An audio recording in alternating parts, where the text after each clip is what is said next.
The morning sun cast long shadows across the pristine grounds of Buckingham Palace as Sergeant William Hayes adjusted his iconic red tunic for what he believed would be another routine day of ceremonial duty. At 28 years old, Hayes had dedicated 6 years of his life to the prestigious Queen's Guard, following in the footsteps of his father and grandfather before him. The weight of tradition rested heavily on his shoulders, along with the familiar burden of his bearskin hat and the ceremonial rifle that had become an extension of his being.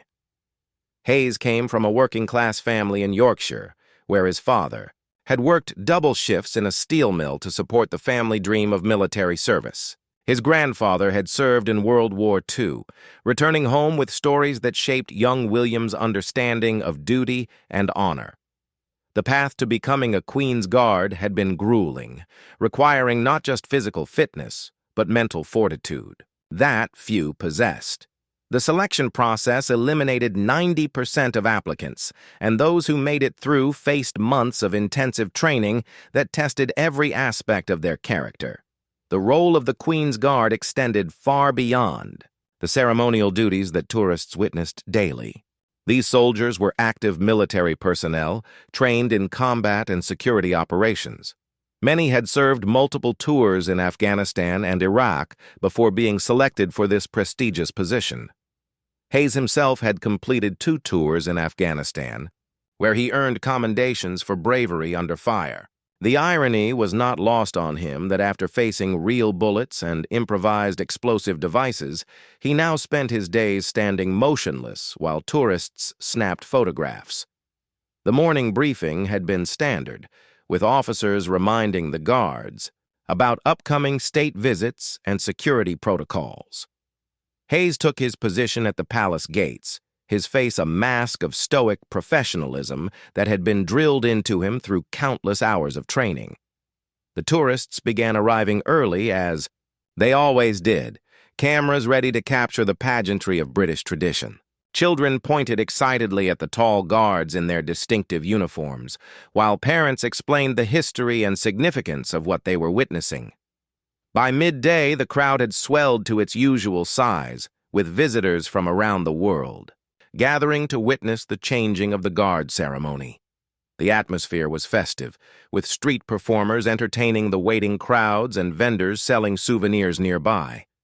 Hayes maintained his disciplined stance, his eyes focused straight ahead, seemingly oblivious to the chaos around him. This ability to remain motionless and focused, regardless of distractions, was perhaps the most challenging aspect of the job, requiring a level of mental discipline that few could master. The afternoon brought an unexpected development when crews began setting up equipment near the palace gates. Word had spread through the crowd that a high-profile American delegation would be arriving later that day, led by none other than Donald Trump, who was making an unofficial visit to London. The presence of media trucks and reporters created an additional buzz of excitement among the spectators, many of whom began positioning themselves for the best views of the anticipated arrival. Hayes noticed the increased security presence as plainclothes officers mingled with the crowd and additional uniformed police took positions around the perimeter. His training had taught him to remain alert to potential threats while maintaining his ceremonial composure, a delicate balance that required constant vigilance. The weight of responsibility felt heavier knowing that international attention would soon be focused on this very spot. As the afternoon wore on, Hayes reflected on the significance of his role in British tradition. The Queen's Guard represented continuity in an ever-changing world, a living link to centuries of history and ceremony. Each guard who had stood in this position carried forward the legacy of those who came before, maintaining standards of excellence that had become synonymous with British military tradition. The uniform he wore had been essentially unchanged for over 2 centuries, connecting him to generations of soldiers who had stood these same posts. The crowd began to grow restless as rumors circulated about the delayed arrival of the American delegation. Hayes could sense the anticipation building around him, though he remained as still as a statue, his breathing controlled and his gaze fixed on the horizon. This ability to remain unmoved by external pressures was what separated the Queen's Guard from ordinary soldiers, a testament to their exceptional training and dedication to duty. The sound of approaching motorcycles finally broke the afternoon. Stillness, followed by the distinctive rumble of an armored motorcade. Hayes felt his pulse quicken slightly, though his exterior remained unchanged. This was the moment he had been trained for, when the ceremonial aspects of his role would intersect with the reality of international diplomacy and security concerns. As the black vehicles rounded the corner and came into view, Hayes prepared himself mentally for what was to come. He had no way of knowing that this seemingly routine ceremonial duty would soon thrust him into an international spotlight, or that his actions in the next few hours would be debated and discussed around the world. The traditions he represented, the training he had undergone, and the values instilled in him through years of military service were about to be tested in ways he could never have imagined. The crowd pressed forward as the motorcade approached, cameras and phones held high to capture the moment. Hayes stood firm at his post, a symbol of British resolve and tradition, unaware that he was about to become the center of a diplomatic storm that would challenge everything he believed about duty, respect, and the true meaning of service to his country. The motorcade came to a halt, just meters from where Hayes stood at attention, the rumble of engines giving way to the excited murmur of the gathered crowd. Security personnel emerged first, their eyes scanning the area with professional intensity before signaling the all-clear. The door of the main vehicle opened, and Donald Trump stepped out onto the London street, his presence immediately commanding attention from everyone present. Trump appeared relaxed and confident as he straightened his tie and surveyed the scene before him.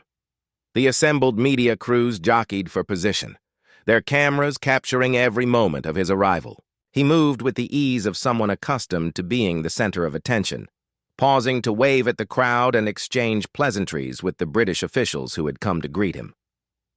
As Trump approached the palace gates, his attention was drawn to the stoic figure of Hayes standing at his post. The sight of the Queen's Guard in full ceremonial dress seemed to amuse him, and a slight smirk crossed his face. He turned to one of his associates, speaking loudly enough for nearby microphones to pick up his words, apparently unconcerned about who might be listening. The comment came without warning or consideration for its impact. Trump gestured dismissively toward Hayes and remarked to his companion that these guards were nothing more than ceremonial jokes, tourist attractions dressed up to look important while having no real purpose or function. His words carried the casual cruelty of someone who had never served in uniform or understood the sacrifice and dedication required of military personnel. The crowd fell silent as Trump's words were caught by the sensitive microphones of the news crews, his dismissive tone making it clear that he viewed the centuries-old tradition with contempt rather than respect. Several British officials exchanged uncomfortable glances, clearly taken aback by the unexpected insult to one of their most revered institutions. The moment hung in the air like a physical presence, heavy with the weight of international embarrassment. Hayes heard every word with crystal clarity, though his training demanded he remain motionless and seemingly unaffected by external events. Inside, however, he felt a surge of emotions that he had never experienced during his years of service. The casual dismissal of everything he represented, everything his father and grandfather had fought for, hit him like a physical blow. His jaw tightened almost imperceptibly as he fought to maintain his professional composure. The insult was not just personal, but represented a fundamental misunderstanding of what the Queen's Guard actually was. These were not actors or tourist attractions, but highly trained soldiers who had earned their positions through exceptional service and sacrifice. Many, like Hayes, were combat veterans who had risked their lives in defense of democratic values. To be reduced to a ceremonial joke by someone who had never faced enemy fire was particularly galling. Trump continued his approach, apparently pleased with his own wit and oblivious to the growing tension around him. He stopped directly in front of Hayes. close enough that the guard could smell his cologne and see the details of his expensive suit. For a moment, the two men were frozen in a tableau that seemed to represent a clash between old-world tradition and modern disrespect. The crowd held its collective breath as Trump studied Hayes with the detached interest of someone examining a museum exhibit. He made another comment, this time questioning whether the guard was even real or just a very convincing mannequin. The joke drew nervous laughter from some of his entourage, but the British officials remained stone-faced, clearly uncomfortable with the direction the visit was taking. Hayes felt his training and discipline being tested as never before. Every instinct told him to respond, to defend his honor and that of his regiment, but his duty required absolute stillness and silence. The internal struggle was fierce, with years of military conditioning warring against his basic human dignity. His breathing remained controlled, but those who looked closely might have noticed the slight flush that crept up his neck. The media crews sensed that something significant was happening, their cameras focusing intently on the interaction between the American politician and the British Guard. The footage was being broadcast live to news networks around the world, ensuring that this moment would be seen by millions of viewers who would form their own opinions about what they were witnessing. Trump seemed to be enjoying himself, perhaps unaware of the gravity of the situation he was creating. He continued his commentary, suggesting that real soldiers would never stand around in funny hats playing dress-up for tourists. His words revealed a profound ignorance of military tradition and the role that ceremony plays in maintaining unit cohesion and national identity. The British officials accompanying Trump became increasingly agitated, with several attempting to redirect his attention away from the guard and toward the scheduled tour of the palace grounds. Their diplomatic training was being severely tested as they tried to manage a situation that was rapidly spiraling beyond their control. The potential for international embarrassment was becoming very real.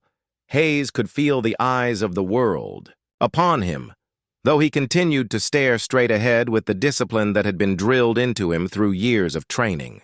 The weight of his responsibility had never felt heavier, knowing that his response to this unprecedented situation would reflect not just on himself, but on his entire regiment and the institution he represented. The tension continued to build, as Trump showed no signs of moving on from his examination of the guard. The crowd began to stir restlessly, sensing that they were witnessing something more significant than a simple tourist visit. The stage was set for a confrontation that would test the limits of military discipline and human dignity in front of an international audience. The breaking point came when Trump decided to test his theory about the guard being nothing more than a mannequin. With the cameras rolling and the crowd watching in stunned silence, he reached out and attempted to poke Hayes in the chest with his finger, treating him like an object rather than a human being. The gesture was casual and dismissive, the kind of action one might take when examining a statue in a museum. Hayes felt the physical contact through his uniform, and something inside him finally snapped. Years of military discipline warred with his basic human dignity, but the scales had tipped too far toward disrespect. The training that had taught him to remain motionless in the face of any distraction suddenly seemed inadequate for dealing with this unprecedented level of personal assault on his honor and that of his uniform. In that moment, Hayes made a decision that would change everything. His head turned sharply toward Trump, breaking the cardinal rule of remaining motionless that had been drilled into him through countless hours of training. His eyes, which had been fixed on the horizon for hours, now bore directly into those of the man who had just violated every principle of respect and dignity that Hayes held dear. The crowd gasped audibly as the guard moved for the first time, the sound rippling through the assembled spectators like a wave. The media crews immediately focused their cameras on Hayes, sensing that they were about to witness something extraordinary. The British officials froze in horror, realizing that a major diplomatic incident was about to unfold before their eyes. Hayes' voice, when it came, was steady and controlled, despite the anger that burned within him. He spoke with the crisp authority of a man who had faced enemy fire and lived to tell about it, his words carrying the weight of 6 years of exemplary service and a lifetime of military tradition. The silence that followed his initial words was deafening, with even the background noise of London traffic seeming to fade away. The guard began by identifying himself not as a ceremonial joke or tourist attraction, but as Sergeant William Hayes, of Her Majesty's Grenadier Guards, a combat veteran with 2 tours of duty in Afghanistan and a record of distinguished service to his country. His voice grew stronger as he spoke, each word delivered with the precision of a man who had been trained to communicate under the most extreme circumstances. Hayes described what it meant to wear the uniform that Trump had so casually dismissed. He spoke of the selection process that eliminated 19 out of every 20 applicants, the months of grueling training that tested every aspect of physical and mental endurance, and the proud tradition that connected him to generations of soldiers who had died defending the values that the uniform represented. The crowd was transfixed as Hayes detailed his combat experience, describing firefights in the mountains of Afghanistan, where he had risked his life to protect his fellow soldiers and the civilians they were there to defend. He spoke of friends who had not returned home, of the weight of responsibility that came with serving in one of the world's elite military units, and of the honor that came with being selected to represent his country in this most visible way. Trump stood frozen, apparently stunned by the unexpected response from someone he had assumed would remain silent regardless of how he was treated. The confident smirk that had played across his face moments earlier was replaced by a look of surprise and perhaps even embarrassment as the guard continued his passionate defense of military service and tradition. Hayes addressed the fundamental misunderstanding that seemed to drive Trump's contempt for ceremonial roles. He explained that the Queen's Guard served a dual purpose, maintaining security while also preserving traditions that connected modern Britain to its historical roots. The ceremony was not empty pageantry, but a living link to the sacrifices of previous generations who had fought to preserve the freedoms that allowed people like Trump to visit and speak their minds. The British officials watched in amazement as their guard delivered what amounted to a masterclass in military history and the importance of tradition in maintaining unit cohesion and national identity. Hayes spoke with the authority of someone who had lived these principles, not just studied them in books or observed them from a distance. As Hayes continued speaking, his words began to resonate with the crowd, many of whom had never understood the true significance of what they were witnessing when they watched the changing of the guard ceremony. The tourists who had come expecting a quaint photo opportunity found themselves receiving an education in military service and the meaning of duty that they would remember for the rest of their lives. The media crews realized they were capturing something extraordinary, a moment when military discipline and human dignity intersected in a way that would be studied and discussed for years to come. The live broadcast was being watched by millions around the world, with viewers calling friends and family to tell them to turn on their television sets to witness history in the making. Hayes concluded his initial response by challenging Trump's assertion that real soldiers would never engage in ceremonial duties. He pointed out that many of the world's finest military units, from the United States Marine Corps to France's Republican Guard, considered ceremonial duties to be among their highest honors reserved for only the most exemplary soldiers who could be trusted to represent their nations with distinction. Trump attempted to regain control of the situation, his face reddening as he realized that his casual insults had provoked a response he had not anticipated. He raised his voice, claiming that he had not meant any disrespect and that Hayes was overreacting to what he characterized as harmless observations. The defensive tone in his voice revealed that he was aware the situation had turned against him in a very public way. Hayes was not finished, however. With the cameras still rolling and the crowd hanging on his every word, he continued his passionate defense of military service and tradition. He spoke directly to Trump about the nature of true leadership, drawing on his experience of serving under officers who had earned respect through their actions, rather than demanding it through their position or wealth. The guard described what he had witnessed during his combat tours, painting vivid pictures of American and British soldiers working side by side in the most dangerous corners of Afghanistan. He spoke of shared hardships that created bonds stronger than nationality and of the mutual respect that existed between professional soldiers regardless of which flag they served under. His words carried the authority of lived experience, creating a stark contrast with Trump's theoretical understanding of military affairs. Hayes addressed the crowd as much as Trump, his voice carrying clearly across the assembled spectators. He spoke about the importance of respecting those who serve, regardless of their role or the uniform they wear. The ceremonial guards, he explained, were chosen specifically because of their exemplary service records and their ability to represent the highest ideals of military professionalism under the most challenging circumstances.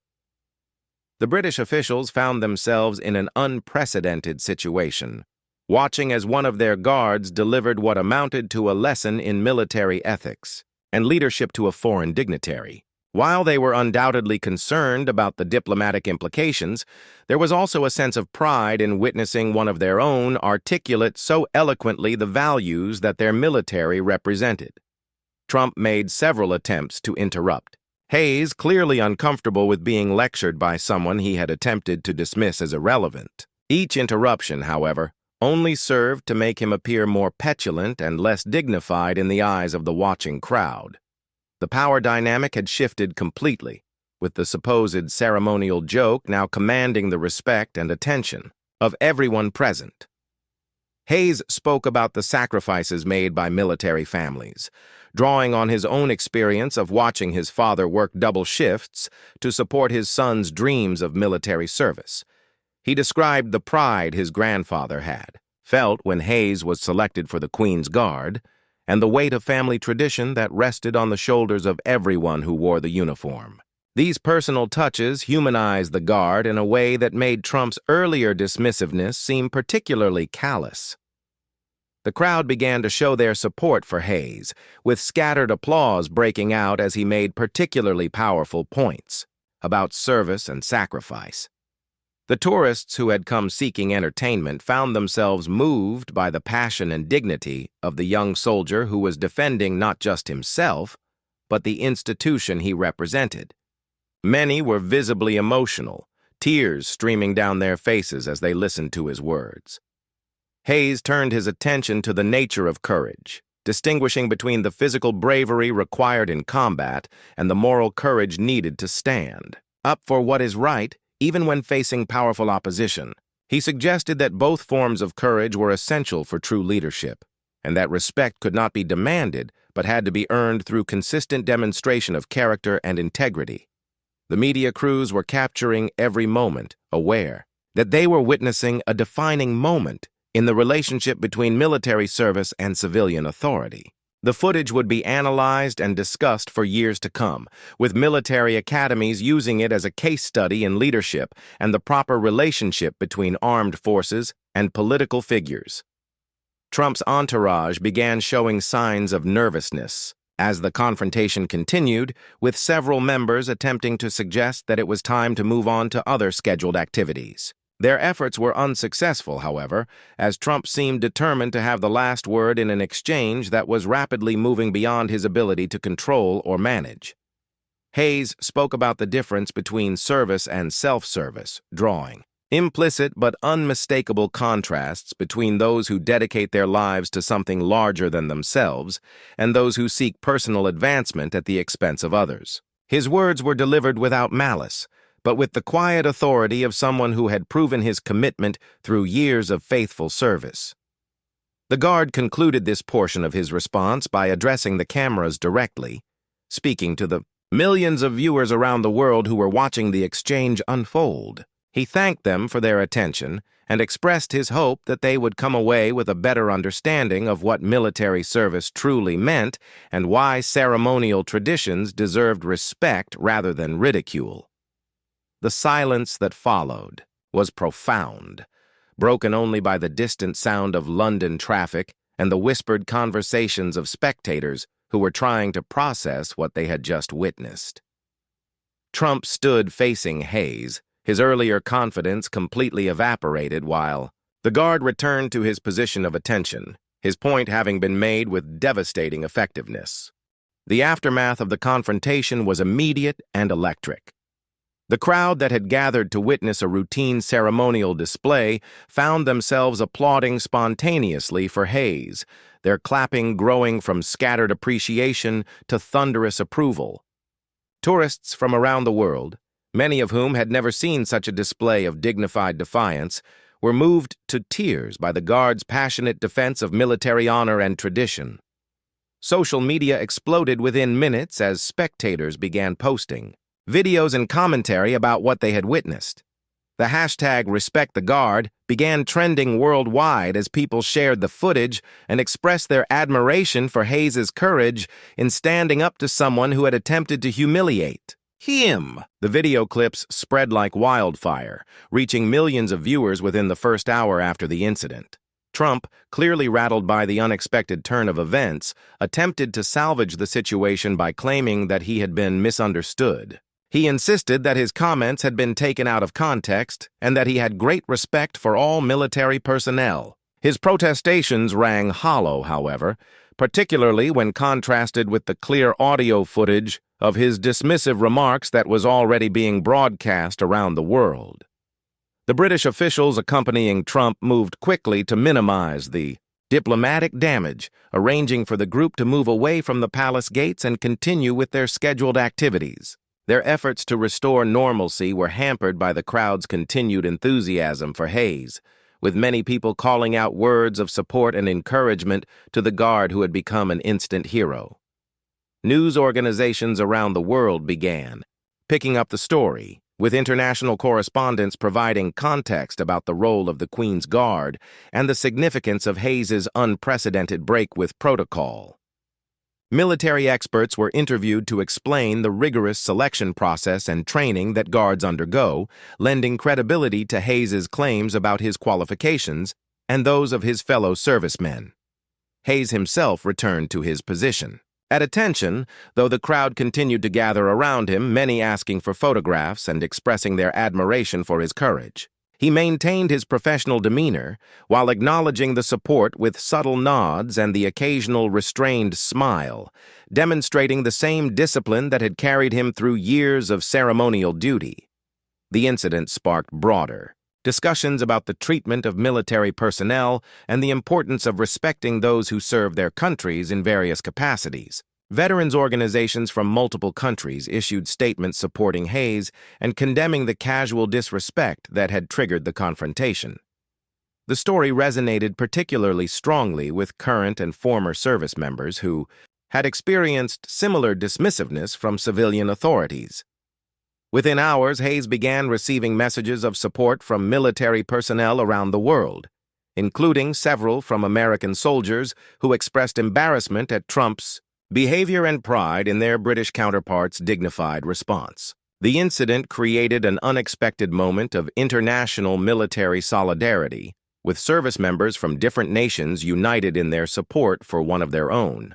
The palace responded cautiously to the incident, with officials expressing support for their guard while emphasizing the importance of maintaining proper protocols. They faced a delicate balancing act between backing Hayes and avoiding further diplomatic complications, ultimately settling on a statement that praised his service record while calling for mutual respect between all parties.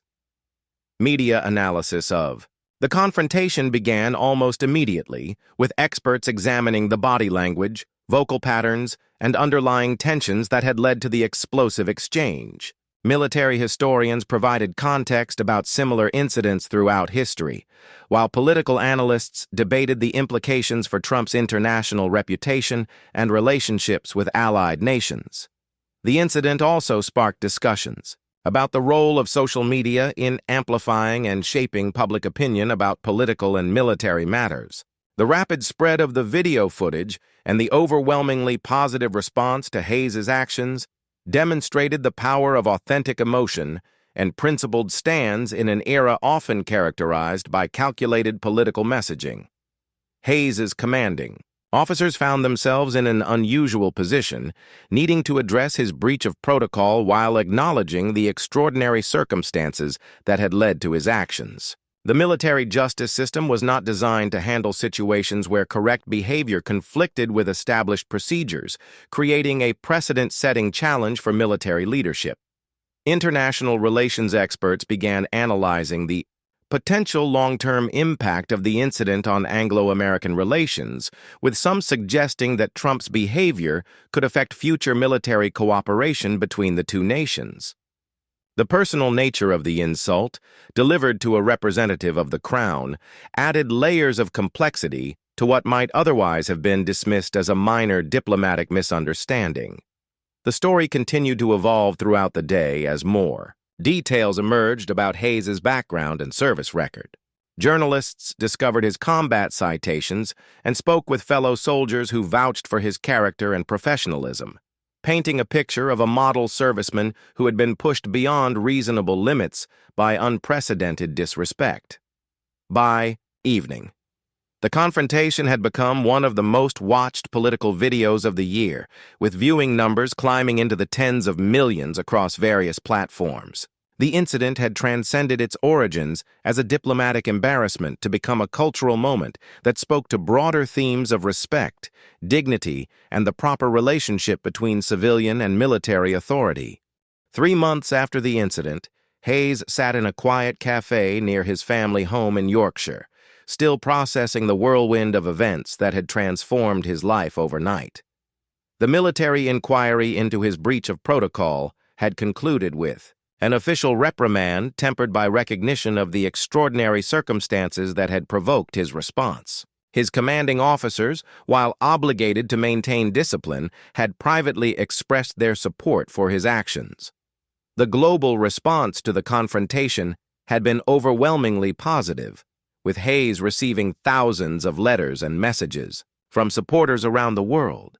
Veterans organizations had established a scholarship fund in his name, while several publishing houses had approached him about writing a book detailing his experiences. The attention was both gratifying and overwhelming for someone accustomed to the anonymity that came with ceremonial duty. Hayes had been quietly transferred to a different posting, partly to allow the media attention to die down and partly to give him a fresh start away from the constant reminders of that fateful day. His new role involved training recruits, where he found unexpected fulfillment in passing on the lessons he had learned about military service, dignity, and the importance of standing up for one's principles even in the face of powerful opposition. The incident had sparked lasting changes in how the Queen's Guard interacted with the public. New protocols were established for dealing with inappropriate behavior from visitors, giving guards more discretion in responding to situations that crossed the line from harmless curiosity to outright disrespect. The changes were subtle but significant, acknowledging that even ceremonial soldiers deserved basic human dignity. Trump's political career had suffered lasting damage from the incident, with the video footage being used repeatedly by opponents to illustrate what they characterized as his disrespect for military service and allied relationships. The confrontation became a defining moment in discussions about his fitness for leadership, particularly among military and veteran voters, who had previously supported him. The broader cultural impact of the confrontation continued to resonate months after the initial incident. Military recruitment offices reported increased interest from young people who had been inspired by Hayes's example, while veterans advocacy groups used the incident to highlight ongoing issues related to respect and recognition for military service. The phrase "more than ceremonial" had entered common usage as shorthand for the hidden depth and significance behind seemingly simple roles. Hayes himself had grown from the experience, developing a deeper understanding of his own values and the power of principled action. The shy young man from Yorkshire who had joined the army seeking structure and purpose had found his voice in the most unexpected way, becoming an inadvertent spokesman for military dignity and the importance of respectful discourse between civilians. and those who serve. International military academies began including the incident in their curricula as a case study in leadership and moral courage. Hayes's response was analyzed not just for its content, but for the way he had maintained his composure while delivering a powerful message about service and sacrifice. Military ethicists used the confrontation to explore the tension between following orders and standing up for fundamental principles. The relationship between Britain and America weathered the incident, though it served as a reminder of the importance of mutual respect in maintaining strong international partnerships. Diplomatic protocols were quietly updated to include guidance on appropriate behavior during ceremonial events, ensuring that future visits would proceed with the dignity and respect that such occasions deserved. Hayes eventually returned to public attention, but on his own terms. He became a sought-after speaker at military events and veterans gatherings, where his story resonated with audiences who understood the challenges of maintaining dignity in the face of disrespect. His message was simple but powerful. Service to one's country deserved recognition and respect, regardless of the form that service took. The guard, who had been dismissed as a ceremonial joke, had proven that there was nothing joke about the dedication and sacrifice required to serve one's country with honor. His moment of defiance had become a testament to the power of individual courage in the face of institutional indifference, inspiring countless others to stand up for their own principles and values. Years later, tourists still gathered at Buckingham Palace to watch the changing of the guard, but many came with a deeper appreciation for the significance of what they were witnessing. The ceremony remained unchanged, but the understanding of its meaning had been transformed by one young soldier's refusal to accept disrespect as the price of service. Hayes had returned to the anonymity he preferred, but his impact on military culture and public discourse continued to reverberate. The incident served as a reminder that even the most traditional institutions could adapt and evolve while maintaining their essential character, and that sometimes the most powerful messages came from the most unexpected sources. The confrontation that began as a moment of casual cruelty had evolved into a lasting lesson about respect, dignity, and the true meaning of service. Hayes had given voice to countless silent soldiers who had endured similar treatment, transforming a personal moment of injustice into a broader call for recognition and respect for all who serve their countries with honor and distinction.